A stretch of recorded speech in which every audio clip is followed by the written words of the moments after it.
ଦେଖନ୍ତୁ ସୁଭଦ୍ରା ଯୋଜନାକୁ ନେଇକି ସରକାର ପୁଣି ଗୋଟେ ଅପଡେଟ୍ ଦେଇଛନ୍ତି। ଆପଣମାନେ ଜାଣିଥିବେ, ଆପଣମାନେ ଯେଉଁମାନେ ସୁଭଦ୍ରା ଟଙ୍କା ପାଇଛନ୍ତି ଆଉ ଯେଉଁମାନେ ପାଇନାହାନ୍ତି ସେମାନଙ୍କ ପାଇଁ, ଯେଉଁମାନେ ପାଇଛନ୍ତି କେଉଁମାନେ ଯୋଗ୍ୟ କେଉଁମାନେ ଅଯୋଗ୍ୟ ସେଗୁଡ଼ା ସରକାର ଜାଣିପାରିବେ, ମାନେ ସରକାର ହିଁ କେବଳ କହିପାରିବେ। ଆଉ ଆପଣମାନେ ମଧ୍ୟ ଜାଣିପାରିବେନି ଯେ ଆପଣମାନେ ଯୋଗ୍ୟ କି ଅଯୋଗ୍ୟ।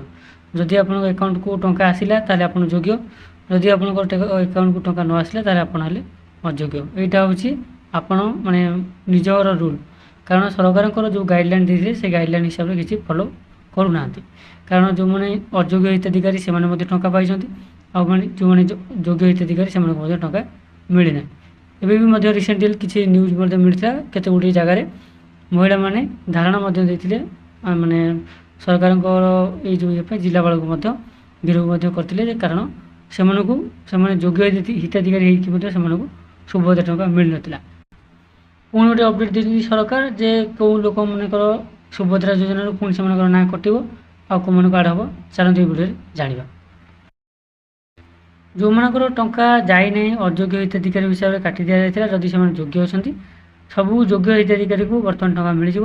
ଯଦି ଆପଣମାନେ ପ୍ରଥମ କିସ୍ତି କିମ୍ବା ଦ୍ୱିତୀୟ କିସ୍ତି ପାଇଥିବେ କିମ୍ବା ତୃତୀୟ କିସ୍ତି ପାଇନଥିବେ, ଯଦି ଆପଣ ଟୋଟାଲ୍ ପାଇନଥିବେ ତାହେଲେ ଆପଣଙ୍କୁ ମଧ୍ୟ 15,000 ଟଙ୍କା ମିଳିବ, ଯେମିତି ତୃତୀୟ କିସ୍ତିରେ କିଛି ଲୋକଙ୍କୁ ମିଳିଥିଲା।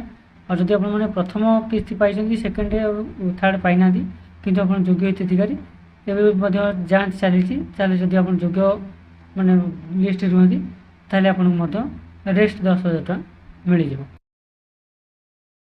ଯେଉଁମାନଙ୍କର ଅଯୋଗ୍ୟ ଲିଷ୍ଟରେ ଅଛି ନାଁ କଟିଯାଇଛି ଆଉ ଆପଣଙ୍କୁ ମଧ୍ୟ ମାନେ ସୁଭଦ୍ରା ଯୋଜନାର କୌଣସି ଟଙ୍କା ମିଳିନାହିଁ, ସେମାନଙ୍କର ବର୍ତ୍ତମାନ ଯାଞ୍ଚ ଚାଲିଛି ଯେ ସେମାନଙ୍କର ଯଦି ରାସନ କାର୍ଡ଼ ଅଛି E-KYC ମଧ୍ୟ ଅପଡେଟ୍ ହେଇଛି କି ନାହିଁ ତାହା ମଧ୍ୟ ଚେକ୍ କରାଯାଉଛି। ଅନ୍ୟାନ୍ୟ ଯାହା ବି ସବୁ ଅନ୍ୟ ପ୍ରକାର ମାନେ ଚେକ୍ ଅଛି ସବୁ ଚେକ୍ କଲା ପରେ ଆପଣମାନେ ଯଦି ଯୋଗ୍ୟ ହିତାଧିକାରୀ ତାହେଲେ ଆପଣମାନଙ୍କୁ ଆକାଉଣ୍ଟକୁ ଟୋଟାଲ୍ 3ଟାଙ୍କ କିସ୍ତି ମଧ୍ୟ ନିଶ୍ଚୟ ଭାବରେ ସରକାର ଦେବେ ବୋଲି ଏଠି ମଧ୍ୟ ଘୋଷଣା କରିଛନ୍ତି। ଯେଉଁମାନେ ପୂର୍ବରୁ ସୁଭଦ୍ରା ଟଙ୍କା ପାଇଥିଲେ ଏବେ 2ଟି ଯାକ କିସ୍ତି କଟିଯାଇଛି, ଯଦି ସେମାନେ ଯୋଗ୍ୟ ବୋଲି ଭେରିଫିକେସନରୁ ଜଣାପଡ଼େ ତେବେ ସେମାନଙ୍କୁ ମଧ୍ୟ ପୁରା ଟଙ୍କା ମିଳିଯିବ।